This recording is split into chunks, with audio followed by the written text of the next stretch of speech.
Bonjour, on va voir aujourd'hui comment tracer une fonction avec une TI-83 ou TI-82 ou TI-83+.fr. Tous ces modèles fonctionnent à peu près de la même manière. La première chose à faire, c'est de se mettre en mode fonction. Parce que parfois, si vous avez travaillé sur autre chose, vous pouvez être par exemple en mode suite. Et si vous êtes en mode suite, quand vous allez appuyer sur f de x, vous allez voir quelque chose qui ne ressemble pas du tout à des fonctions et qui sert à enregistrer des suites. Donc si vous êtes en seconde, vous n'avez pas vu les suites encore. Si vous êtes en première, vous savez de quoi il s'agit. Il faut donc se remettre en mode fonction, aller sur la 4e ligne de la fenêtre mode, sélectionner fonction ici, faire entrée, et ensuite vous pouvez sortir de cette fenêtre, par exemple en faisant seconde quitter.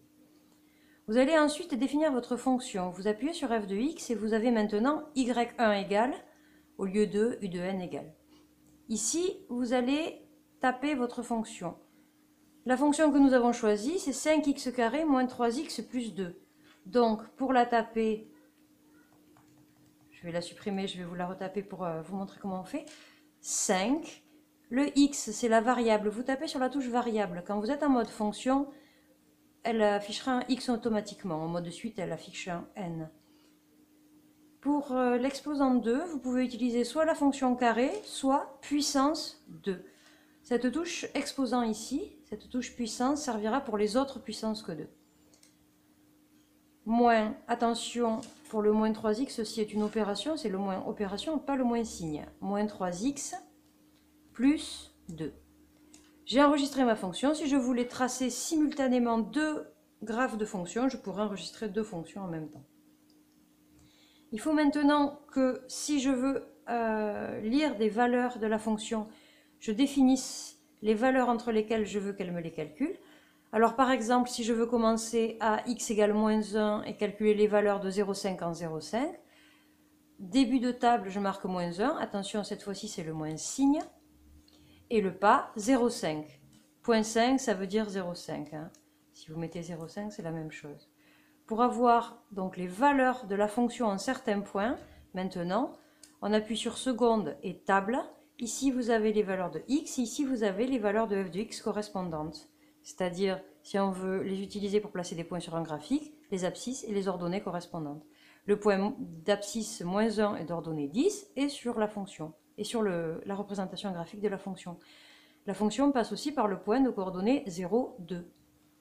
Voilà, et vous pouvez tracer comme ça, vous pouvez placer comme ça sur le graphique des points qui appartiennent à la représentation graphique de la fonction.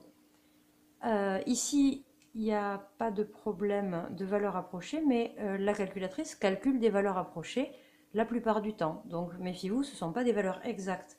Si on vous demande la valeur exacte de f de 3, il faudra vérifier par le calcul qu'il n'y a pas de problème d'approximation.